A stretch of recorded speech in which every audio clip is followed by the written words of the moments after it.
That's cool. I got here like quite early because I got the train down, and yeah, it's a really nice little atmosphere building up, and people seem up for it, and yeah, no, it's cool. Do you like the venue?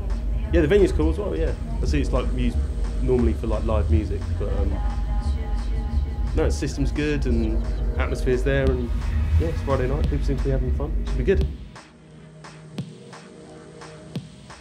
Predominantly, I'm a label owner and a DJ.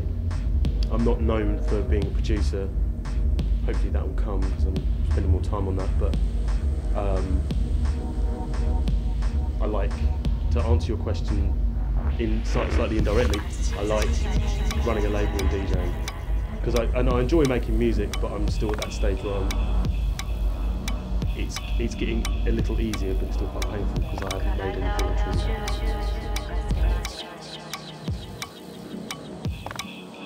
Well, I started the label like nearly 9 years ago now, quite a long time. I've always, from a young age, been interested in the stuff that most people aren't interested in terms of music, and that is the kind of mechanics of running a label and putting music out, and how you look into what you'd like to release, finding music, listening to new music, working with artists, and then piecing it all together to put out something that's successful. So you come up with a concept for a label, you find the right music to go with that concept, you present it in a way that represents how you want it to be represented, and hopefully people like it. And that whole kind of process of like A&R and concepts and marketing I really like. I'd run like weird little indie labels when I was like 15, nothing to do with drum and bass, and then I kind of really got into drum and bass and DJing at university, and then I thought, oh, I wouldn't mind starting a label. And this was, like I say, like nearly 9 years ago now. And it was a little easier to get a distribution deal back then, because maybe vinyl sales were higher, and it was just that touch easier. A lot harder now. And yeah, I just started off and just hunted out some good music and just started from there, really. Well, the idea at first was I was on a back foot, because most of the labels around that time that were successful, and also the labels that exist now, are built on either a producer or a big DJ. So I kind of relished the challenge of like, well, no one knows who I am, no one cares who I am, but I'm hearing a lot of really good music, because at the time when I started the label, the internet was really becoming a major focus for music in general, but also with the AIM and the forums and all this kind of thing, it was right, and MySpace blowing up and all that kind of thing. So it was suddenly really easy and quite exciting to find new music and new producers. And I was hearing all this stuff, and I'd kind of put out feelers online that I was starting up a label, and I was hearing stuff that was really good. I thought, well, I'll give it a go. And the concept behind it was just I looked to the labels that I'd loved when I first started buying drum and bass, and there were labels like Metalheads and 31, Ram, and just thought, well, even though I don't make music and I'm not a big DJ, I'm not an A-list DJ, there's no reason why I can't do it. I think I know what makes a good tune, so I'm going to give it a try.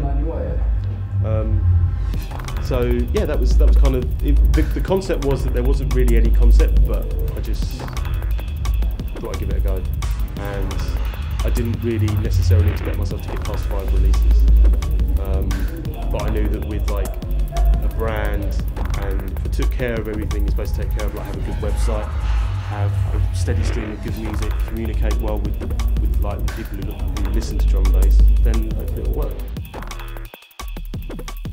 The main one really was when I started off like getting tunes from known producers, because as most people know, any genre of music is very sort of cliquey, and everyone knows each other, and everyone will either only put out their own tunes themselves, or give it to people they trust, or give it to labels that are going to give their career a boost, all these kind of things. You know, the scene is littered with stories of people getting ripped off and all this kind of thing. So there's a lack of trust there. So the main problem for me was convincing people that, look, I will do you right. I'll make sure you get paid. I'll make sure the release comes out. And that's had to be the ethos of the label, because if you're not driven by someone who makes music, I can't.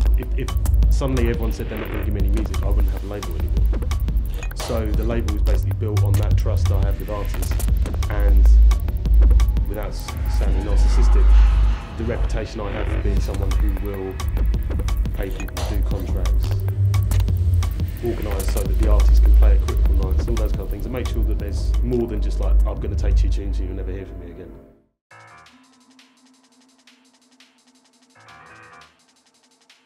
Every time I'm asked this question, I don't know.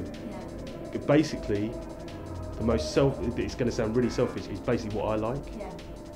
And you can get slightly led by trends, because obviously the scene evolves, like year on year things change. You know, the kind of rolling tech influenced sound is very in at the moment. Obviously minimal, whatever that is, I hate the term, but like minimal, whatever that kind of formed itself as, was really popular last year. But I just like, if I like it, I'll put it out. I think most of the time the kind of tunes I can put out can be classed as sort of bassline rollers, because my love for the music was built on seeing people like Randall, and Randall was always all about just rolling out bassline tunes.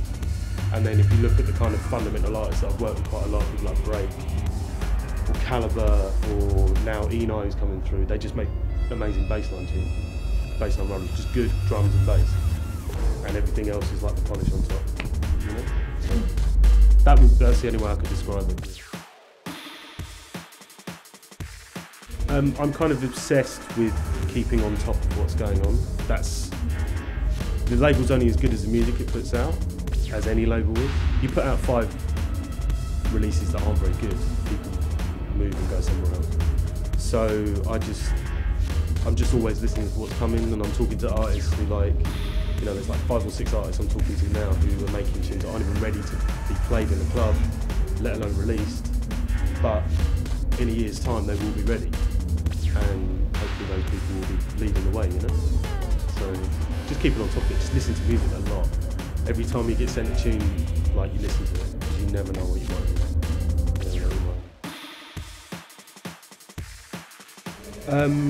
If I play it and the first thing I think is if I listen to it at home and the first thing I think is I want to play this tonight, I want to play this in a club, that's always a good thing. The production level's always good, because, you know, it helps if there's a good standard of dynamics and the mix is of a good level and it's going to stand up against other tunes, because the production standard nowadays is quite high, or very high. You know, people like Rockwell, Icicle, Alex Perez, a lot of the Shogun guys, their production is really high. Eni, again, he's incredible. You know, Juve, all these guys, they make tunes that are really dynamic and sound amazing. So you can have somebody who's made a really good tune like Idea, but if it doesn't stand up, then you can't play it. And if you can't play it, you cut it to vinyl, people won't go buy it. So it's just looking for the combination of really good ideas, something quite fresh, that doesn't sound like a copy of someone else, and just the quality of the production, really. So people can learn that. That's why I'm talking to people now who aren't ready. They've got the ideas. It's like, well, keep working and you'll pick it up. I think it was the first Caliber release, which was called Rockefeller, which was like critical number 9, so that's like 40 something releases ago now. That was a big deal, because then it kind of really put a stamp on the label as being something that people took quite seriously. And then quite proud of the fact I was the first person to release like Rockwell's music. There was a lot of bars and there's plans and stuff, but Underpass was like a big tune for the label. Worked with Break, loads of stuff really. I'm really proud of like the whole catalogue. There's some real kind of like, just some really, really good stuff. Well, I've been looking for a home to do something in London, because everyone has always been saying to me, you've got to do a night, you've got to do a night. And I'm never wanted to be a promoter, never wanted to get involved in that. And we started talking to a few people, and there were some interesting things bubbling along, and then I'd been in touch with Fabric about a year before, and then they were just like, sorry, at the moment it's just too busy, too many nights going on. And then they approached me like this time last year, and were like, we love what you're doing. Now's the time to start doing something. It was like, great. So did 3 in 2010. All went really well. We did room 3, and then the next one's in March, on March the 18th, and we're doing room 2, so we've moved up a room. And yeah, it couldn't go any better. I mean, every time we've done it, the rooms been rammed. It's been so busy every time I couldn't even get to my own room, which is fantastic. So, and little things like we did, well not little things, but big things like we did in December. We hosted room 3 for Ram. So like me and Rockwell and Lensman and a few other guys playing, Krakota and Judd playing as well. And yeah, it was amazing. Like Andy and Scott wanted us to host room 3, and they're people, you know, who I as a label owner, DJ, just a drum and bass fan, look up to. So it was really nice to be like invited to host the room at Ram, and that was from when the door opened to the end. It was absolutely packed. It was amazing.